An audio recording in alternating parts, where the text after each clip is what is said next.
পড়েছে, অর্থাৎ আগামী পরশু সোমবার বাংলাদেশের মধ্যে মিলাদুন্নবী উদযাপন করা হবে। সেই ধারাবাহিকতায় আজকে কোরআন মাজিদ থেকে সূরাতুল ফাতাহ এর ২৯ নং আয়াতের অংশ বিশেষ তেলাওয়াত করেছি। বরকাতান আয়াতের অর্থটুকুন বলি, রাসূল করিম সাল্লাল্লাহু আলাইহি ওয়াসাল্লামের জন্মের সময় কি কি ঘটনা ঘটেছিল তার মধ্য থেকে কতিপয় ঘটনা বিশেষ আপনাদের সম্মুখে আলোকপাত করার চেষ্টা করব। ওয়ামা তৌফিকি ইল্লা বিল্লাহ। প্রিয় বন্ধু আমার,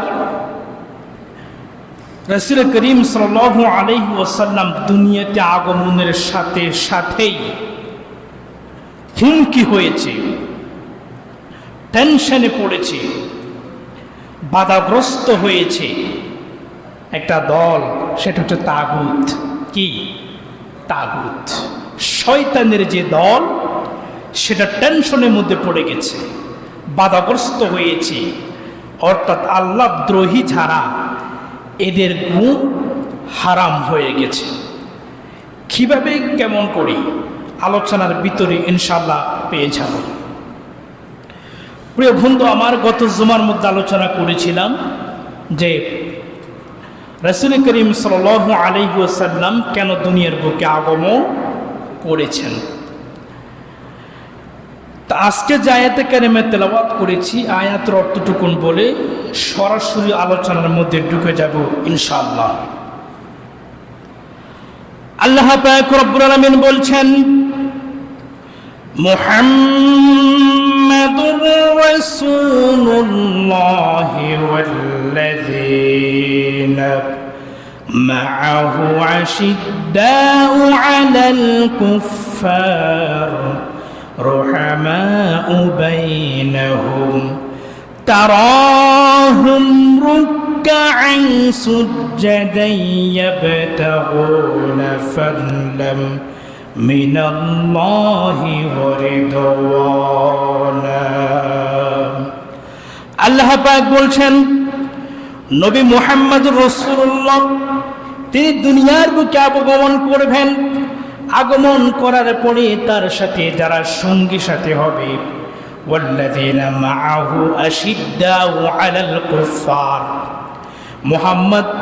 নবী মুহাম্মদ রাসূলুল্লাহ সাল্লাল্লাহু আলাইহি ওয়াসাল্লাম এবং তার সঙ্গী সাথী যারা থাকবেন, তারা সবচাইতে বেশি কঠিন এবং কঠোর হয়ে যাবে কাফেরদের কর্মকাণ্ডের ব্যাপারে।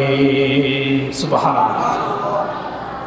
কাফেরদের কর্মকাণ্ডের ব্যাপারে তারা সবচাইতে বেশি কঠিন হয়ে যাবে। কেন? কাফেরেরা কাকে মানে না? আল্লাহকে মানে না। মুসলমানেরা আল্লাহকে মানবে, আর কাফেরেরা তাগুতকে মেনে নেয়। তাগুতের রাজ তারা কায়েম করতে চায়, শয়তানি মতবাদ তারা রাষ্ট্রের মধ্যে প্রতিষ্ঠিত করতে চায়, কিন্তু মুসলমান কখনো তা মেনে নিতে পারবে না। এটা আমার কথা নয়, বলেছেন কি? আল্লাহ বলেছেন।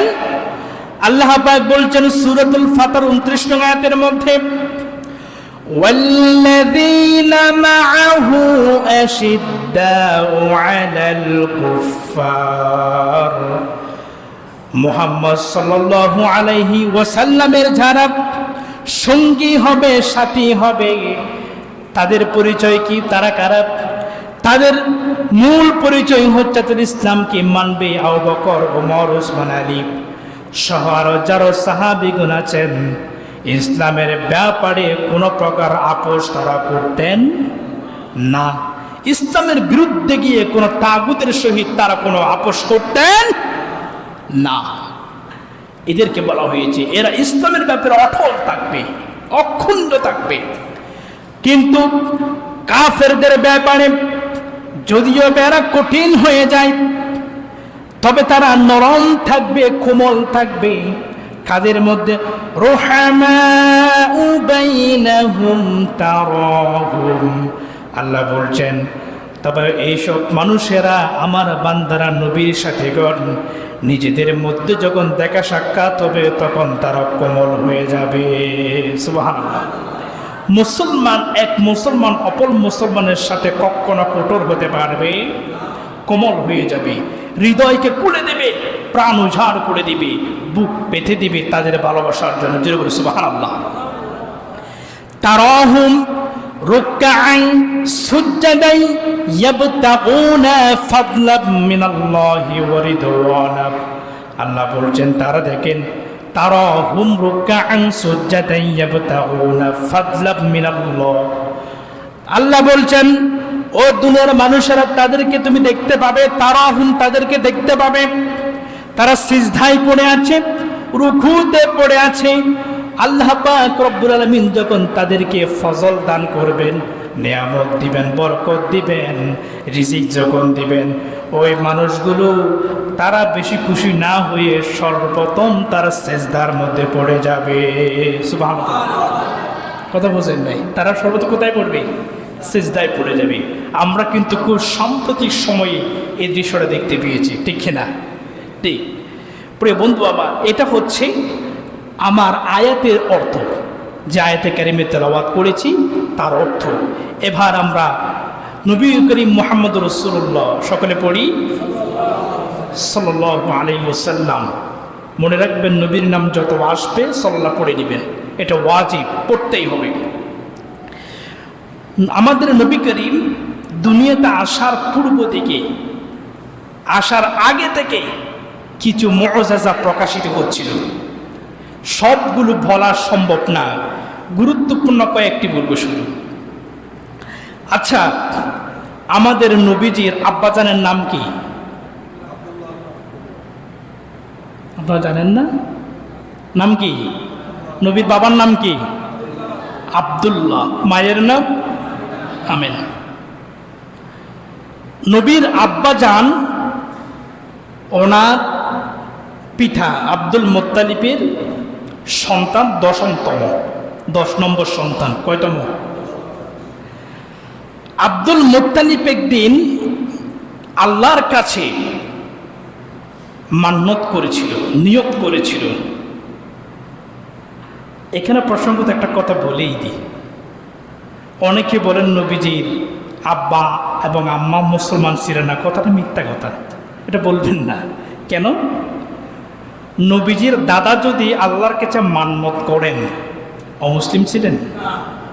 এ কথা বোঝা যায় না? কথা বলেন না।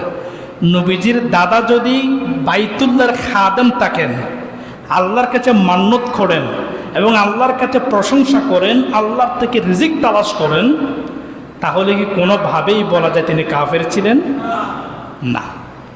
তবে হ্যাঁ, আপনার ওই কথা সত্য, নবীজির হাতে হাত দিয়ে মুসলমান হতে পারেন নাই, এটা ঠিক। কেন? নবীজির হাতে হাত দিয়ে মুসলমান হওয়ার জন্য নবীর সময় থাকতে হবে, কিন্তু ছিলেন? কথা বুঝতে পারি নাই, ছিলেন না। তবে একটা হাদিসের মধ্যে, এটা মারেফাত সম্পর্কে একটা হাদিসের মধ্যে বলা হয়েছে, নবীজি আব্বা এবং আম্মাকে আল্লাহ পাক রব্বুল আলামিন কবর জগৎ থেকে রুহানিভাবে তুলেছেন, নবীর হাতে হাত দিয়ে মুসলমান বানিয়ে আবার ঢুকিয়ে দিয়েছেন। সুবহানাল্লাহ। যারা বলছেন তাদের কথাগুলো ভালো করে শুনবেন, আবার যারা বিদা করছেন তাদের কথা শুনবেন, দেখবেন দুইজনের কথার মধ্যে শেষে গিয়ে কোনো পার্থক্যই নেই।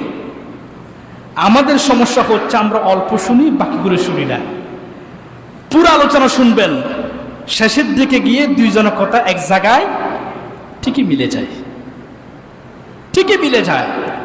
প্রিয় বন্ধু, আসেন, নবীজির আব্বা আব্দুল্লাহ, বয়স ছিল 17 বছর বয়সে ওনার বাবা আব্দুল মুত্তালিব ওনাকে বিয়ের সিদ্ধান্ত নিয়েছেন। তার পূর্বে একটা কথা বলি, মান্নত করেছিলেন, আমি যদি 10 সন্তানের বাবা হতে পারি, আব্দুল মুত্তালিব মান্নত করেছি, আমার একটা প্রিয় সন্তানকে আমি আল্লাহর রাস্তায় কোরবান দিয়ে দিব। সুবহানাল্লাহ বলবেন না? কোরবান বলতে কীরকম কোরবান? ইসমাইল এর বাবা ইসমাইল আলাইহিস সালামকে যে কোরবান দেওয়া হয়েছে, কি জবাই কি জবাই, আমি আমার পুত্র আব্দুল্লাহকেও একই কোরবান দেব। কিন্তু আব্দুল্লাহ যদি দুনিয়াতে কোরবান হয়ে যায়, নবী দুনিয়াতে আসতে পারতেন? কথা কন না, পারতেন না। আব্দুল মুত্তালিব একটা সময় গিয়ে আল্লাহ তাআলার পক্ষ থেকে পারমিশন নিয়ে এই কথাগুলোকে মুসলমানিত্ব প্রমাণ করে না? কথা বলে, আমি একটা কথা বানিয়ে বলছি না। আল বিদায়া ওয়ান নিহায়া কিতাবের মধ্যে হাদিসের উদ্ধৃতি দিয়ে কথাগুলো বলা হয়েছে। সুবহানাল্লাহ পড়েন।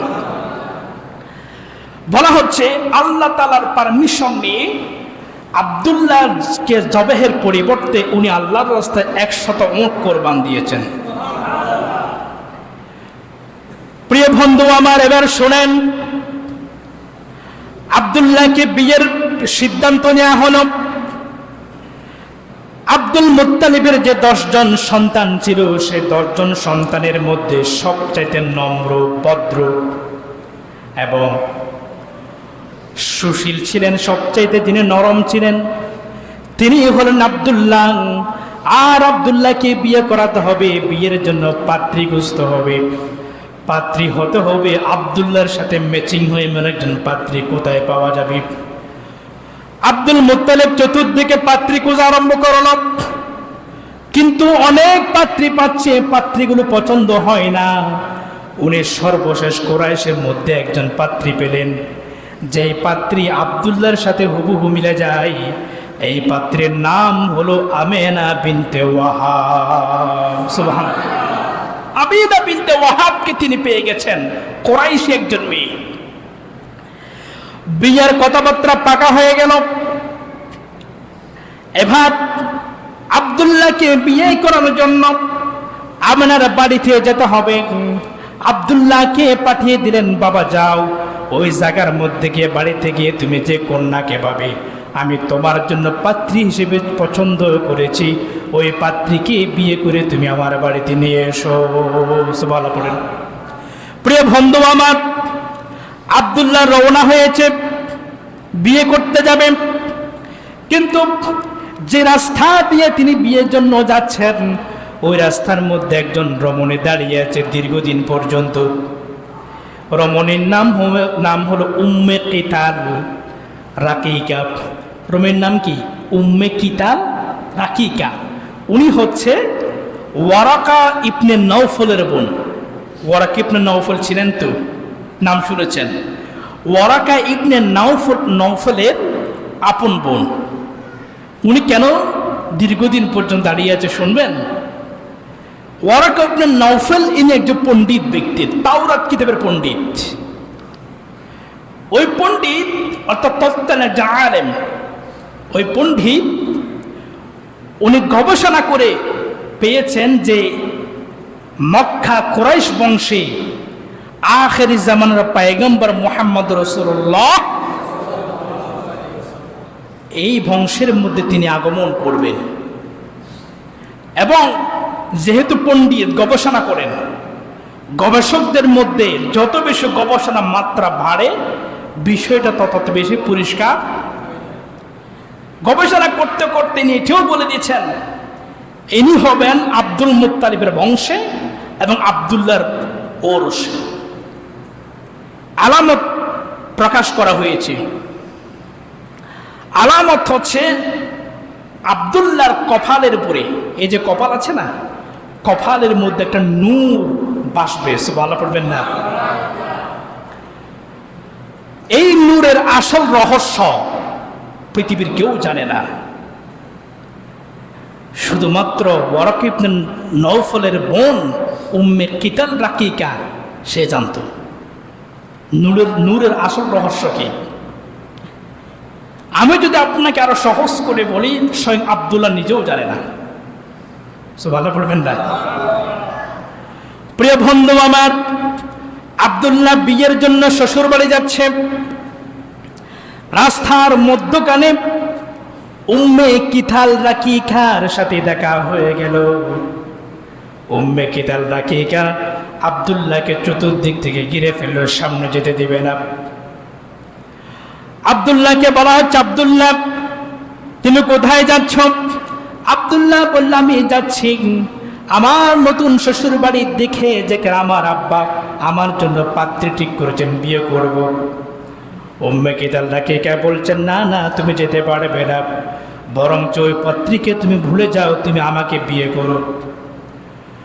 আব্দুল্লাহ বলছে, আমি তোমাকে বিয়ে করতে পারবো না, কারণ আমার জন্য সবচেয়ে সুন্দরী সুশ্রী রমণী পছন্দ করেছেন কে? আমার বাবা আব্দুল মুত্তালিব। বাবার অবাধ্য হয়ে আমি কোনো পাত্রীকে বিয়ে করতে পারবো? সুবহানাল্লাহ পড়েন। প্রিয় ভাইয়েরা আমার, আব্দুল্লাহকে মন গলানো যাচ্ছে না। উম্মে কিতাল নাকি আবার বলছেন, তুমি যদি আমাকে বিয়ে করো তাহলে তোমাকে আমি যৌতুক হিসেবে 100 উট উপহার দিয়ে দিব। কত?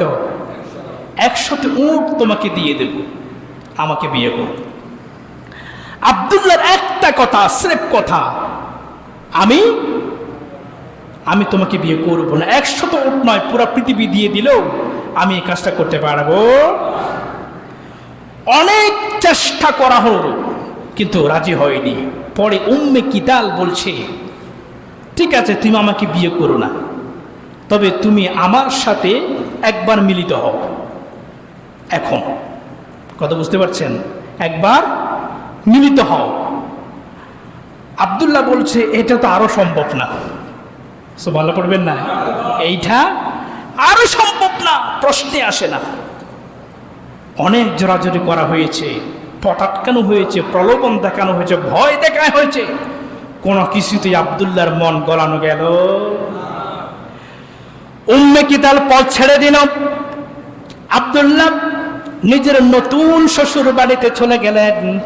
আর যাওয়ার পর আমেনাকে বিয়ে করে ওখানে কিছুদিন থাকলেন। থাকার পরে ওই রাস্তা দিয়ে তিনি আবার যখন ফেরত আসতেছে, উম্মে কিতালকে সামনে পাওয়া গেল।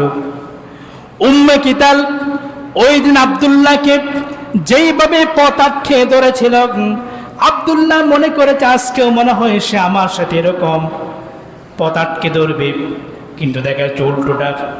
উম্মে কিতালের সামনে দিয়ে আব্দুল্লাহ চলে যায়। উম্মে কিতাল আব্দুল্লাহকে পাত্তাও পর্যন্ত দিচ্ছে না। সুবহানাল্লাহ। যে মানুষটা আমাকে রাস্তায় বেশি ডিস্টার্ব করে, আজকে যদি সে আমাকে কথাই না বলে, পাত্তাই যদি না দেয়, তাকিয়েও যদি না তাকায়, রহস্য আছে না নাই? এবার আব্দুল্লাহর মনে প্রশ্ন শুরু হলো, কি রে, ঘটনা কি, কোনো সমস্যা হয়েছে কি, একটু প্রশ্ন করি। উম্মে কিতালকে গিয়ে প্রশ্ন করলো, কি রে, তুমি ওই দিন তো আমাকে অনেক বেশি জ্বালাতন করেছো, বিয়ের প্রলোভন দেখিয়েছো, এরপরে আমাকে খারাপ কাজের জন্য পর্যন্ত অফার করেছো, কিন্তু এই মেয়েটা আজকে আমার সাথে কোনো কথাই তো বলছে না, ঘটনা কি, কি হয়েছে বলো তো? তখন উম্মে কিতাল বলছে, আসলে তোমাকে বিয়ে করা এবং তোমার সাথে মিলিত হওয়া এটা আমার আসল উদ্দেশ্য নয়। উদ্দেশ্য কি? বলছে, আমি জানতে পেরেছি, আমার বাড়িতে পণ্ডিত, আমার ভাইয়ের মুখ থেকে আমি শুনেছি যে তোমার ললাটে কপালের মধ্যে একটা নূরের ঝিলিক দেখতে পেয়েছি, নূর দেখতে পেয়েছি।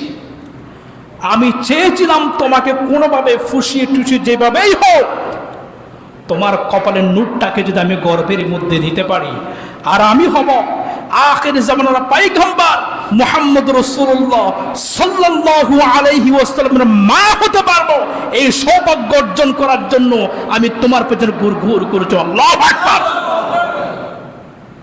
শুধু এটার জন্য আমি চেষ্টা করেছি। তোমাকে স্বামী হিসেবে পাওয়ার কোনো আবদার আসলে ছিল না। আমি তোমার নূরটাকে কনসেপ্ট করতে চেয়েছিলাম, আর তুমি বিয়ে করে আমানের সাথে সংসার করে চলে আসছো, তোমার নূরটাকে আমানের গর্বে আল্লাহ পাক দিয়ে দিয়েছেন, আমি পেলাম না। তোমার সাথে কথা বলে আমি তার নূরটা পাবো না, এই কারণে তোমার সাথে কথা বলার মূল্য আছে বলে মনে করছি না। আল্লাহু আকবার। তাহলে আব্দুল্লাহর সৌভাগ্য, আমানের সৌভাগ্য, ইনি ওনাদের ওরসে গর্ভের মধ্যে মুহাম্মদ রাসূলুল্লাহর মতো একজন সন্তান পেয়েছে। সুবহানাল্লাহ। প্রিয় বন্ধু, আবার এরপরে এই সম্পর্কে নবীজি একটা হাদিস বলেছেন। নবীজি বলতে লাগতেন, উলিদতু মিন নিকাহিন লা মিন সিফাহিন। যে দেখো আমার জন্ম বিয়ের মাধ্যমে হয়েছে, কোনো অবৈধ মেলামেশার মাধ্যমে হয়, কারণ প্রত্যেক নবীদের জন্ম হয় বিবাহের মাধ্যমে, অবৈধ মাধ্যমে কোনো নবীর জন্ম হয়েছে না। প্রিয় ভাইরা আমার, এইভাবে সময় চলে যেতে লাগলো। আমেনা নিজের শ্বশুর বাড়িতে চলে আসছেন, আসার পরে স্বামীর সংসার করতেছে। কিছুদিন পরে ওনার আদরের স্বামী, কলিজার টুকরা স্বামী আব্দুল্লাহ ব্যবসার কাজে চলে গিয়েছেন সিরিয়াতে। প্রতিমধ্যে তিনি ইন্তেকাল করেছেন, লম্বা ঘটনা। এরপরে আমরা দেখতে পাচ্ছেন তার গর্ভের মধ্যে সন্তান চলে আসছে, এবং ওই সন্তান, একটা নারীর গর্ভের সন্তান আসতে পরে যেরকম সিমটমগুলো দেখা যায়, ব্যথা অনুভূত হয়, কষ্ট হয়, এরকম কোনো ব্যথা কষ্ট আমেনার আজও পর্যন্ত একবার অনুভব হয় নাই। সুবহানাল্লাহ পড়ে। কারণ আমরা যারা দুনিয়ার বুকে এসেছি, আমরা যারা দুনিয়ার বুকে বর্তমান বসবাস করতেছি, আমরা মায়ের পেটে থাকাকালীন সময়ে মাকে কষ্ট দিই না এরকম কথা বলতে পারবো না? কষ্ট দিয়েছি। কিন্তু আখেরি জামানার পয়গম্বর উনি কখনো গর্ভ থাকাকালীন সময়ে মাকে কষ্ট দেন নাই। সুবহানাল্লাহ। কেন? উনি তো ওয়া মা আরসালনাকা ইল্লা রাহমাতাল লিল আলামিন, উনি তো দুনিয়ার জন্য রহমত। কোন রহমতুল আলামিনরা দুনিয়ার কোন মানুষকে কষ্ট দিতে পারে না। প্রিয় ভাই, আবার আমেনা বলছেন, আমি যখন আমার সন্তান যখন আমার গর্ভে ছিল, কষ্ট তো দূরের কথা, আমার শরীরটা হালকা লাগতো। সুবহানাল্লাহ। এরপরে আমি প্রায় রাতে স্বপ্ন দেখতাম যে আমাকে মহিষ নারীগণ, হযরত ঈসার আম্মা মরিয়ম আলাইহিস সালাম, ফিরআউনের স্ত্রী, তারপরে আপনার ইব্রাহিম আলাইহিস সালামের স্ত্রী, ইনারা আমাকে স্বপ্নের মাধ্যমে যোগাযোগ করতেন, আমাকে সংবাদ দিতেন, তুমি এমন একজন মহিষী নারী হয়েছ, তোমার গর্ভের মধ্যে আল্লাহ পাক দুজানের সরদারকে আমানত হিসেবে দিয়ে দিয়েছেন। সুবহানাল্লাহ। প্রিয় ভাইয়েরা আমার, দেখতে দেখতে সময় ফুরিয়ে গেল। হযরতে মুহাম্মদ রাসূলুল্লাহ সাল্লাল্লাহু আলাইহি ওয়াসাল্লামকে যেদিন নাকি দুনিয়ার বুকে আবির্ভূত হবেন, আসবেন, সেই দিন সময় আসলো। নবীজি যেদিন দুনিয়াতে আসছেন, সেই দিনটা ছিল সুবহে সাদিকের সময়। কোন একজন বিজ্ঞ আলেমের মুখ থেকে শুনলাম তিনি দিনের বেলায় জন্মগ্রহণ করেন নাই, আবার রাত্রিবেলাও জন্মগ্রহণ করেন নাই। করেছেন কোন সময়ে? সুবহে সাদিকের সময়, যেটা রাতও নয় দিনও। কেন? রাত আর দিন ওরা আল্লাহর কাছে নালিশ করতে শুরু করবে। আল্লাহ রাত বলবে আমি পেয়েছি, দিন বলবে আরে না আমি পেয়েছি। দুইজনের গুতাগুতিতে আল্লাহ পাক বলে দুইজনই এমনি থাক, সুবহে সাদিককে দিয়ে দেব। সুবহানাল্লাহ পড়েন। প্রিয় বন্ধু আমার, আম্মা জান রাসূল করিমের আম্মা জান আমেনা বলছেন, আমার সন্তান যখন আমার গর্ভ থেকে ভূমিষ্ঠ হচ্ছে, একজন নারী যখন তার সন্তানকে ভূমিষ্ঠ করায়, যখন জন্ম দেয়, তখন জিহাদের ময়দানের মতো রক্ত প্রবাহিত হয়। অনেক নারী তো ওই সময় মৃত্যুর মুখে ঢলে পড়ে যায়, বাঁচতে পারে। কি প্রচন্ড কষ্ট অনুভূত হয়। আমেনা বলছে আমি তো টের পেলাম না। বলা বলবেন না? প্রিয় ভাইয়ের আমার, ওই সময় দাত্রী মহিলা, আরো আনুষঙ্গিক যারা মহিলা ওই ঘরের মধ্যে ছিলেন, তারা সকলে উত্তর দিলেন। পরবর্তীতে সকলে বন্দনা করতে রাখলে কথা আমরা দেখতে পেয়েছি। শিশু মুহাম্মদ যখন দুনিয়ার বুকে প্রথম যখন আসতে লাগলো, আমরা স্বাভাবিকভাবে যে সন্তানকে জন্ম দিতে দেখেছি, ওইভাবে তিনি জন্মগ্রহণ করেন নাই। ওনাকে দেখতে পেলাম, উনি সুন্দর করে হামাগুড়ি দিয়ে জমিনের মধ্যে পড়ে গেলেন। সুবহানাল্লাহ পড়েন। জমিনে প্রথম মায়ের পেট থেকে পড়া মাত্র তিনি সেজদার মধ্যে পড়ে গেলেন। সুবহানাল্লাহ। সেজদার মধ্যে পড়ে গিয়া ইনি আসমানের দিকে তাকিয়ে আল্লাহর প্রশংসা শুরু করে দিলেন। সুবহানাল্লাহ পড়েন। হামাগুড়ি দিয়ে উঠে বসলেন এরপর আকাশের দিকে তাকিয়ে ফেল ফেল করে হাসতে শুরু করলেন। প্রিয় ভাইয়েরা আমার, আমেনা বলতে লাগলো, তৎকালীন অন্যান্য মহিলারা বলতে লাগলো, আমরা দেখতে পাচ্ছি শিশু মুহাম্মদ যখন মায়ের পেট থেকে প্রথম জমিনের বুকে পড়লো, মুহাম্মদের সহিত একটা নূর, একটা আলো পড়লো দুনিয়াতে। ওই আলোটা আমরা ঘর থেকে বের হয়ে সোজা ছুটে গেল সিরিয়ার দিকে। আমরা স্পষ্ট দেখতে পেয়েছি দিনের আলো যেমন করে সারা পৃথিবীকে আলোকিত করে দেয়, ওই মুহাম্মদের সাথে যে নূরটা বের হলো, ওই নূরটা সিরিয়া পর্যন্ত পুরা রাজত্বকে আলোকিত করে দিল। স্পষ্ট দেখতে পেয়েছি দিনের আলো যেরকম তার চেয়ে বেশি আলো হয়েছিল। সুবহানাল্লাহ। শুধু সেটা না, এক কথা আল্লাহ পাক বুঝিয়ে দিচ্ছেন, আমার নবী দুনিয়াতে আগমন হয়েছে, তার মানে অন্ধকারের দিন শেষ, দিন শুরুকার, আলোর দিন শুরুকার। কোরআনকে যারা ভালোবাসবে তারা কখনো অন্ধকারে থাকতে পারে। প্রিয় ভাইয়েরা আমার, শুধু সেখানেই শেষ নয়, আলো পড়া মাত্র নবীজি যখন দুনিয়ার বুকে প্রথম ভূমিষ্ঠ হলেন, পৃথিবীর মধ্যে কয়েকটা অলৌকিক ঘটনা ঘটে গেল। কিরকম? এক নম্বরে, কাবার ভিতরে যে মূর্তিগুলো 360টি যে মূর্তিগুলো রাখা হয়েছে, হঠাৎ করে সব মূর্তিগুলো টপ টপ করে সবগুলো পড়ে গেল। সুবহানাল্লাহ। এই কথার দ্বারা বোঝা যায় নবীজি কখনো মূর্তির পক্ষে ছিলেন না, মূর্তি ভাঙ্গার জন্য নবীজির আগমন হয়েছে, ঠিক কিনা? প্রিয় ভাইয়েরা আমার, এরপরে পারস্যের মধ্যে একটা অগ্নিকুণ্ড জ্বালানো হয়েছিল, দীর্ঘদিন পর্যন্ত অগ্নিকুণ্ড জ্বলতেছিল। ওই অগ্নিকুণ্ড কোনোদিন 1 মিনিটের জন্য পর্যন্ত নিভে নাই। নবীজি যেই নাকি দুনিয়াতে প্রথম ভূমিষ্ঠ হন, নবী ভূমিষ্ঠ হওয়ার সাথে সাথে অগ্নি পুজো করে দেখতে পেলে আগুন নিভে গেল। এরপরে কিসরা রাজপ্রাসাদ, কিসরার যে রাজপ্রাসাদ ছিল, রাজপ্রাসাদ নবীর আগমনের সাথে সাথে ভূমিকম্প শুরু হয়ে গেল, এবং কম্পন করতে করতে রাজপ্রাসাদ থেকে 14টি গম্বুজ তৎক্ষণিক ভেঙে পড়ে গেল। প্রিয় ভাইরা আমার, শুধু সেই না, ওই দিন সময়টা যখন শেষ হয়ে গেল, সকালবেলা একজন ইহুদি মহিলা আসে, চিৎকার চেঁচামেচি করতে লাগলো। এলাকার যতগুলো মহিলা আছে সব মহিলা ঘর থেকে বের হয়ে প্রশ্ন করলো, ইহুদি তুমি কন্যা, তুমি এত চেঁচামেচি কেন শুরু করে দিলা, কি হয়েছে তোমার? প্রিয় ভাইরা আমার, ওই দিন ইহুদি মহিলা বলতে লাগলো, তোমরা খোঁজ নিয়ে দেখো, আখিরি জামানার পয়গম্বর মুহাম্মদ নামক নবীটা দুনিয়ার বুকে চলে আসছে। সুবহানাল্লাহ পড়েন। ও কেমন করে বুঝলাম?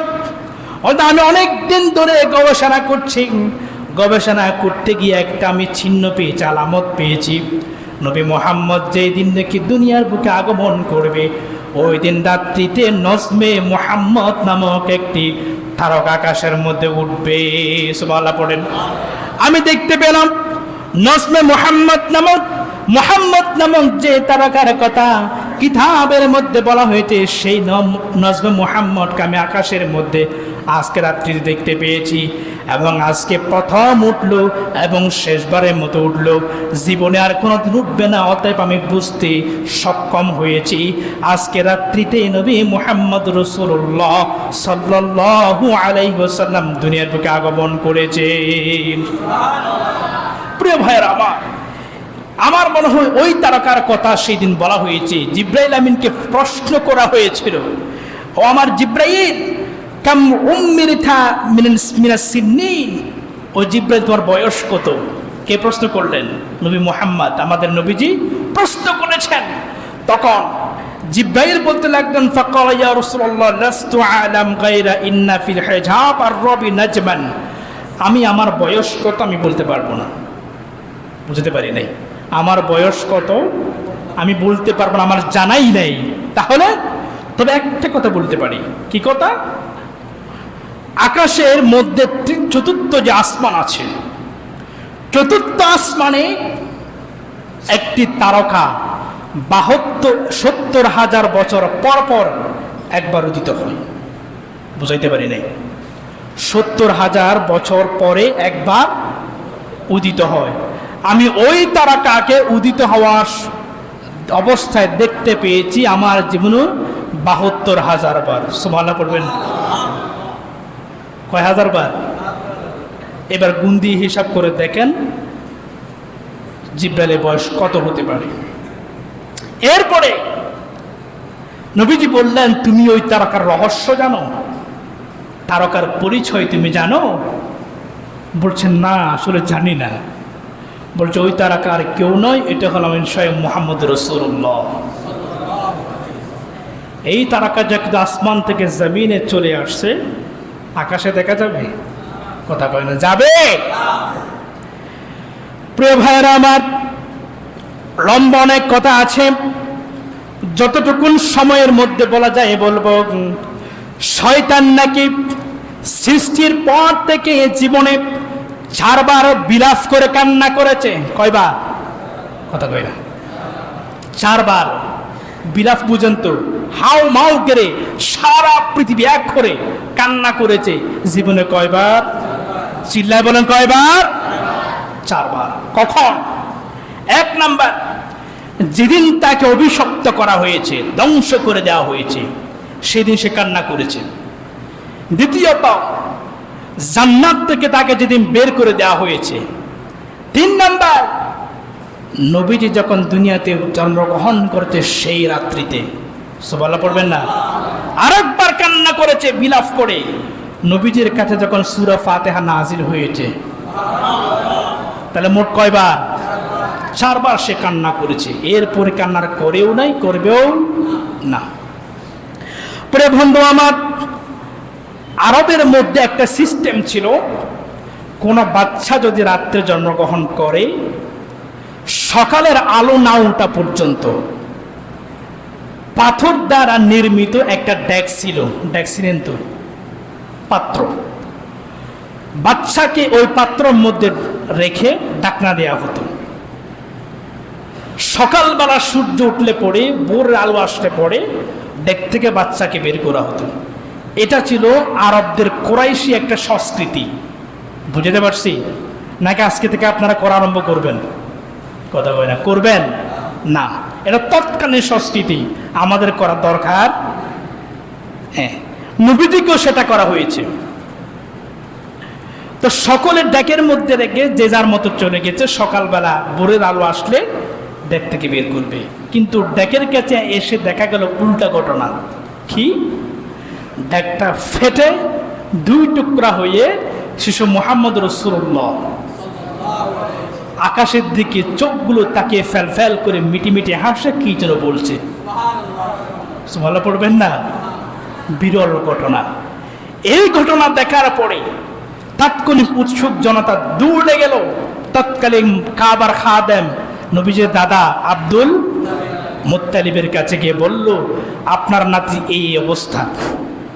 আব্দুল মুত্তালিব মোটেও বিচলিত হন নাই। তিনি বলছেন, আমি জানি আমার নেতা সাধারণ কোনো মানুষ হবে, আমার নাতি হবে বিশ্বের সবচাইতে আশ্চর্যজনক কেউ একজন হবে। এই জন্য আল্লাহ পাক তার জীবনের মধ্যে অলৌকিক ঘটনাকে একের পর এক আমাদেরকে দেখিয়ে দিচ্ছেন। সুবহানাল্লাহ। এরপরে নবীজিকে 7ম দিনে আব্দুল মুত্তালিব আকিকা দিয়েছেন। আকিকা দেওয়ার পরে দাওয়াত খাওয়ার জন্য এলাকার মানুষেরা আসলো কিনা? কথা বলেন, আসছেন কিনা? আসার পরে প্রশ্ন করলেন, আপনার নাতির নাম কি রেখেছেন? বলছে, আমার নাতির নাম রেখেছে মুহাম্মদ। ভালো পড়বেন না? নাম কি? মুহাম্মদ আনকমন নাম, এর আগে কেউ রাখেও নেই, শুনিয়ে নেই। হঠাৎ করে নামটা শুনতে মজাও লাগতেছে। ঘটনা কি? বলছে, আমি এই জন্য নাম রাখলাম, আমার নাতির জন্মের মধ্যে যা দেখলাম, আমার নাতি সারা আসমান, পৃথিবী, দুনিয়া সবাই আমার নাতির প্রশংসা করছে এবং করবে। এই জন্য আমার নাতির নাম হবে মুহাম্মদ। সুবহানাল্লাহ। মুহাম্মদ শব্দের অর্থ হচ্ছে প্রশংসিত, যার প্রশংসা করা হয়েছে। জোরে বলি সুবহানাল্লাহ। এরপর আর অনেক কিছু কথা ছিল, সময় যেহেতু নেই আর কথা বলছি না। চাঁদ নয় তো চাঁদ বদনি, দিল রৌশন নূরে উজালা, চাঁদ নয় তো চাঁদ বদনে, দিল রৌশন নূরে উজালা, ধুলুক মুলুক প্রাণে জাগিল সাড়া, আল্লাহ রবে বহে খুশির মেলা, চাঁদ নয় তো চাঁদ বদনে, দিল রৌশন নূরে উজালা।